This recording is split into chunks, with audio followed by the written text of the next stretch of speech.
I was talking to Tyler Horka the other day, and he referenced every year you wait for a freshman defensive back to make an impact on the Notre Dame football team. And this ties into Mike Mickens' recruiting and development. Truly one of the stars of this coaching staff.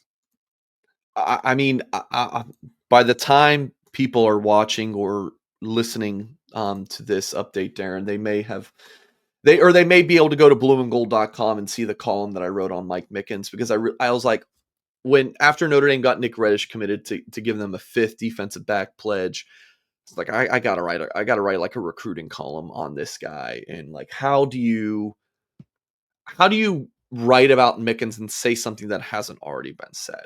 Right. I mean, like we've all covered the guy and raved about him. So I did a look back on my first 2 years on the beat. Were 2020 Notre Dame's 2020 class and 2021. The 2020 class had 3-star DBs, and the 2021 class had, I think, 6 DBs, 1 4-star, and the rest 3 stars. Of that group of 10, I think there was a combined 29 starts, and those were all by Clarence Lewis and Ramon Henderson in the who were 2020 class recruits.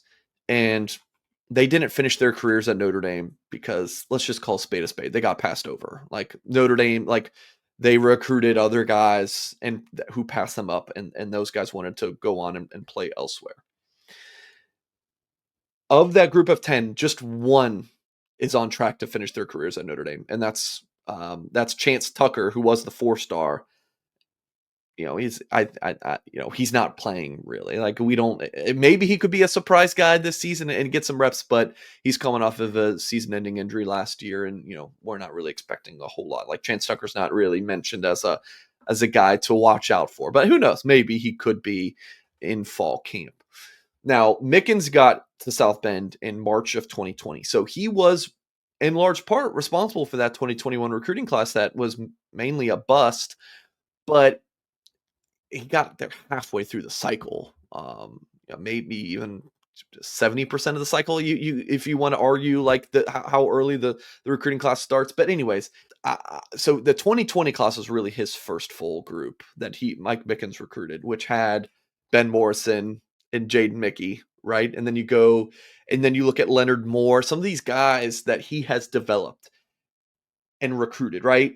Cam Hart, he developed. Right, he didn't recruit Cam Hart, but he developed him to an NFL draft pick. Xavier Watts, the last couple years as also Notre Dame safeties coach as well as corners coach, developed into being picked where he was in this past draft. So I look in this column, I looked at not only like the development and the track record, but the recruits that he's landing now.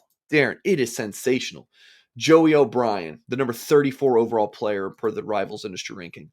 Kari Adams, the number 38 player per the Rivals industry ranking. You look at Notre Dame's, those first two classes in 2020 and 2021, as I outlined, to 2025 and 2026, it is just night and day.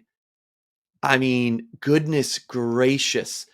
Kari Adams, Joey O'Brien, Jadon Blair in the last class, Dallas Golden, Mark Zachary, all top like 100 to 150-ish range nationally players, to now top 50 type talents with Adams and O'Brien. It's night and day. So Mickens was landing like these, like in Morrison and Moore, like high 3-star, low 4-star recruits who ended up obviously outplaying those rankings. But now you're getting these guys who are seeing the proof in the pudding of what Mike Mickens has done as a developer of talent. So now you're getting these guys who are more of the 5-star caliber to South Bend, and it's simply incredible. Mike, I've hosted this show for 25 and a half years, and I remember early on, Notre Dame recruiting buzz centered around losing CJ Leak, a quarterback, at the last second, and Bob Davie not recruiting one single offensive lineman in a recruiting class. Can you imagine that? Can you imagine covering that? That was quite interesting. But here we are in 2025. And Mike, I have never seen Notre Dame recruiting buzz and excitement like we're in the midst of right now. You could write a book about this. Next question. But the question is simply, Why? I think, I mean, there's so many aspects of this. One, the national championship run definitely helped, kind of showing prospects, hey, not only can you get this elite education, but it's not just, hey, we can play at this level if you come here. It's showing them we just did, and we think that you can help us get us to winning a national championship rather than just reaching it.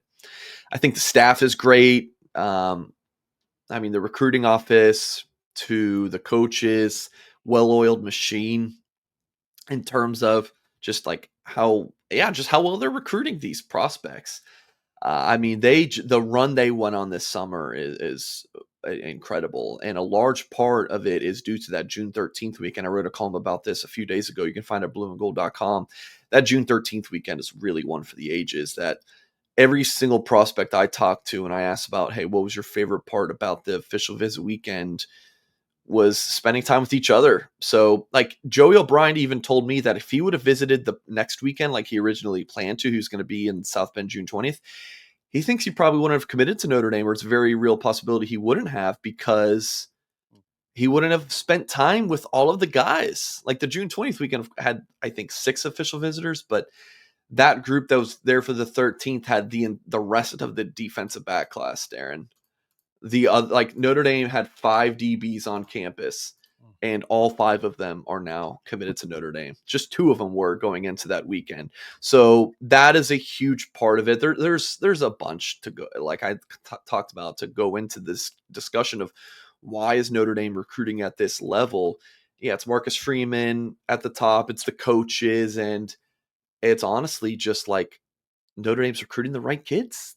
Like these young men got together that weekend, and night one, it just was so apparent to them, that they all wanted to be there together. So I'm sure Notre Dame planned it that way, but also there's some luck. Like there just was that Joey O'Brien decided to remove Tennessee off his list, move his official visit up to June 13th, and then commit on June 20th. It was and I would say even Penn State, they screwed up. They had Joey O'Brien and Kari Adams in town for mid-May official visits. So, Darren, Notre Dame right now from that June 13th weekend, 20 of the 21 are committed. Penn State's May 16th official visit weekend, 0 for 8. They went 0 for 8. So Penn State really should have pushed for one of those June weekends instead of, May for those 2. Kari Adams told me it was really between Notre Dame and Penn State, and Penn State did a May 16th official for him rather than a June one. And I think it may have cost them at the end. So a lot of different factors to go into it. What was the name of the guy that was here that went to USC? Everybody's kind of forgotten now at this point. I say that jokingly.